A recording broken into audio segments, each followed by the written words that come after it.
Hi, and welcome to a new episode of Small Paintings, Big Takeaways. Today we're painting a cherry in watercolor, and it's kind of a tiny painting. I like these kind of videos because I can jam a lot of good information in just a 6-minute long video, more or less, and hopefully you're not gonna get too bored. So this is the sentiment of this series.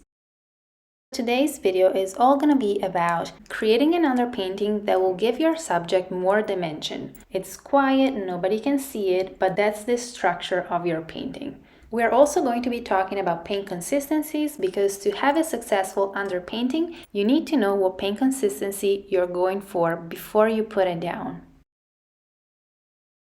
I started by wetting the paper. I didn't use any sketch or anything, and I'm going in with my highlights.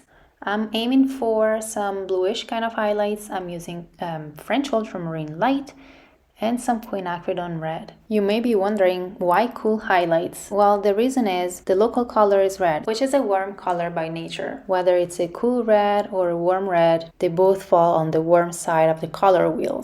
And this temperature contrast will definitely push your cherry and make it look more dimensional. And to talk about the paint consistency, this first wash is a watery mix, which means that the value of my blue is a very light value. It's probably around 5 or even 4. It's nothing dramatic, it's just a highlight. So instead of being white, I just slightly tinted the paper. I'm now applying an orange mix. I'm just blocking in the midtones with this step. It's a watery mix of quinacridone red and some kind of yellow. It could be Indian yellow or imidazolone yellow, like any kind of primary yellow would do. And then I'm going to increase my paint consistency. Next, I'm grabbing again my quinacridone red with just a hint of yellow. And this is much more dense. You can see it's not spreading as much.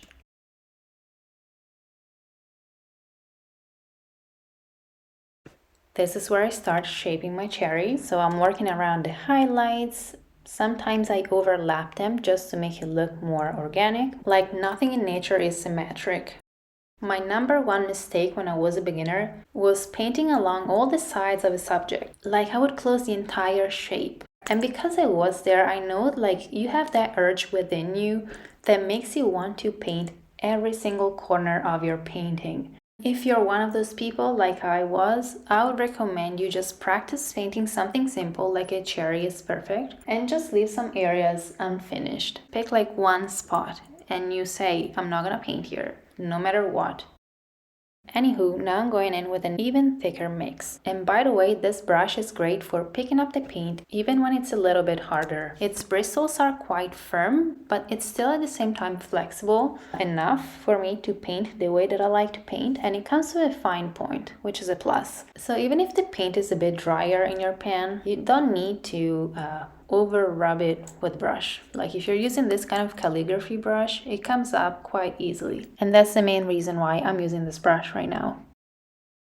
And here I'm using a mix of quinacridone red, burnt sienna to warm up the red, and phthalo blue. It could be either blue shade or red shade. I have red shade on my palette because it makes it purer purple. That's that. If I were to paint the sky, maybe I would use a more cyan looking phthalo blue, but in this case the red shade is more appropriate, I feel like. Now you can see me work quite a bit on my palette because I'm loading my brush with a very thick mix. Again, the same mix basically, and you can see it's significantly darker. If you were to spread or if you were to paint this paint on a piece of paper or on your palette, the paint would just stick to the paper or stick to the palette. There is little to no water in this mix.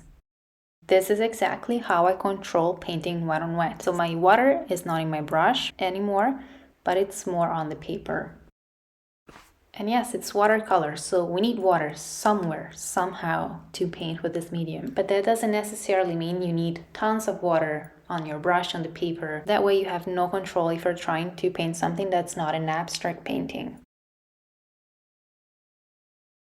I really like how this cherry is coming together, and definitely adding those darks puts everything into perspective. So here we have a good variety of highlights, so very light values, and darks.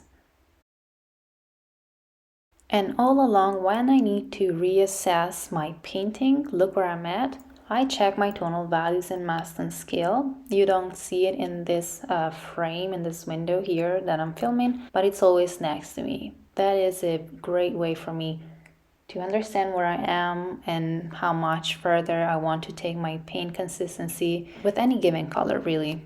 And I know I'm a bit technical sometimes, but that's just how I operate. So to let you know what's in my head right now, I'm thinking of achieving a value that's between value 8, closer to value 9, with my darkest darks.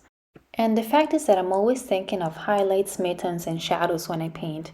And I give myself some value goals. In this case, like I said, my shadows are going to be between value 8, closer to value 9, because I like to push them a bit darker. My midtones, I aim them to be between value 6 and 7, and my highlights are ideally between value 1, value 2, sorry, not value 1, because value 1 is just an accent, a white accent. So my highlights will be value 2 and value 3. So these are my goals, but that doesn't mean I'm not going to cover the rest of the values.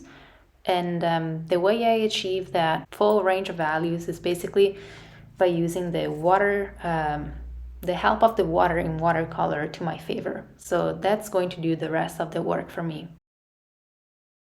And I just realized I was talking too much, kind of, because I didn't mention how I painted the stem. And anyway, it's just a little line. I used here some yellow ochre to keep it muted, a touch of green, and a hint of quinacridone red to keep the colors closer to the cherry. We want the whole thing to feel like it belongs to itself, right? No big gaps in colors. And that's a wrap. Thanks for watching, and hopefully you learned something new. Ciao, ciao!